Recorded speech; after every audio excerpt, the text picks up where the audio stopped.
Her administration has brought our unemployment number to below the national average. I am proud to have the honor to introduce our governor, Gina Raimondo.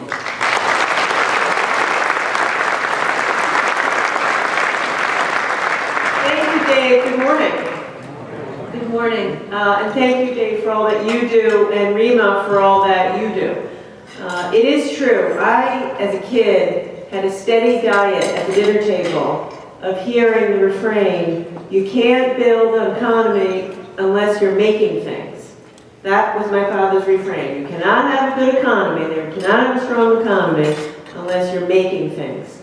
And I actually believe that. As simple as that sounds, I really believe that. Because we know manufacturing jobs produce research and development, innovation, and jobs at every level.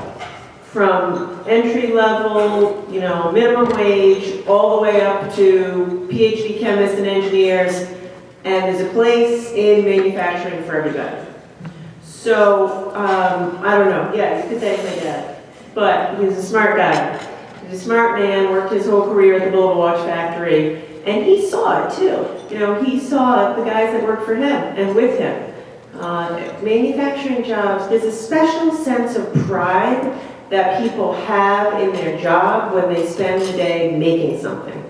And I spend a lot of time, it's fun for me to walk in here because I see a lot of wonderful people, and I've been lucky enough to be out to your operations, and there's just like a twinkle in the eye of an employee who gets to show the governor what they're making. It's a special thing. And so that's, I believe in that pride. There's a lot of people here who I want to recognize and thank, in addition to Dave and the board of REMA. I have my cabinet here, Secretary Pryor. You want to talk about energy? That guy's got it.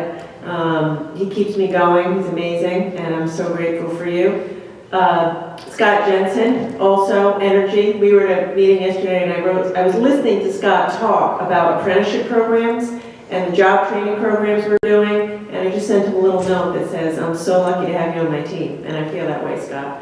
So there's a lot of folks here from Commerce. I want to thank every one of you, and I just want to tell you, you do have my support. So I talk about my dad, but I also say that kind of manufacturing, low skill, low wage, pick up your high school degree, go get a job in a factory, and make a decent life, that probably isn't the future, right? So a lot of that has gone away in Rhode Island, and it's not going to come back.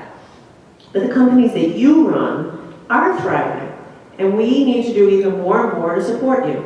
So, as Dave mentioned, this year, I'm working with the legislature. I have a proposal before the legislature to make it easier for smaller manufacturers to buy equipment and train folks.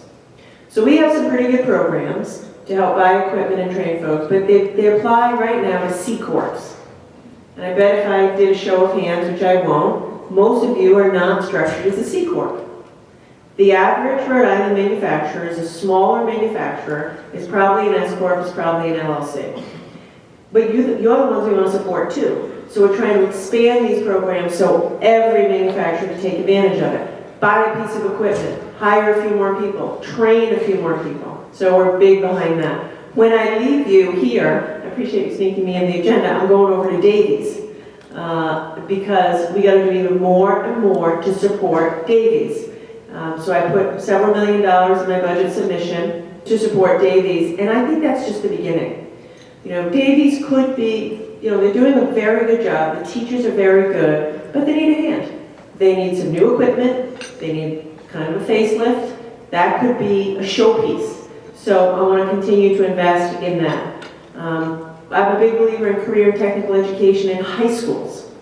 We've invested big time in welding programs, in manufacturing programs in high schools. And of course this year I'm making a big push to provide 2 years of college scholarships at URI, CCRI, and Rhode Island College.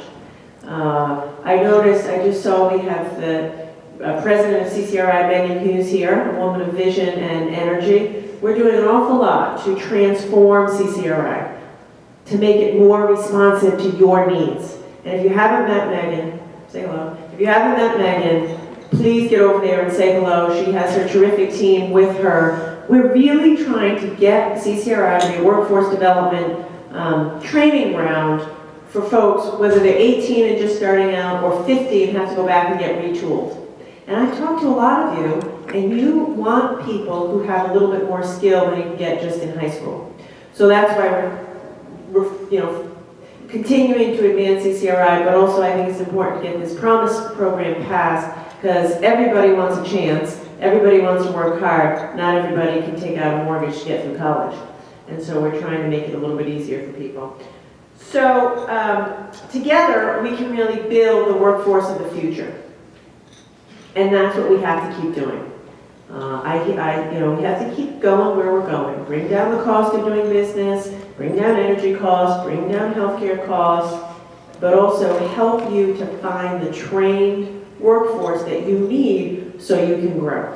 And I'm just excited to be here. I believe in manufacturing, and I think together we're going to continue to invest. You keep doing what you're doing. Thank you for being in Rhode Island. Thank you for believing in Rhode Island. Thank you for hiring in Rhode Island. And I look forward, my team and I, to partnering with you as you continue to grow your businesses here. So have a great morning.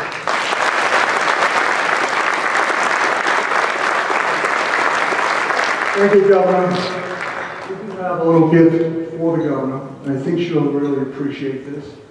Again, this is made from Camelot, and what it is a picture of the Volvo Watch Company in honor of your father.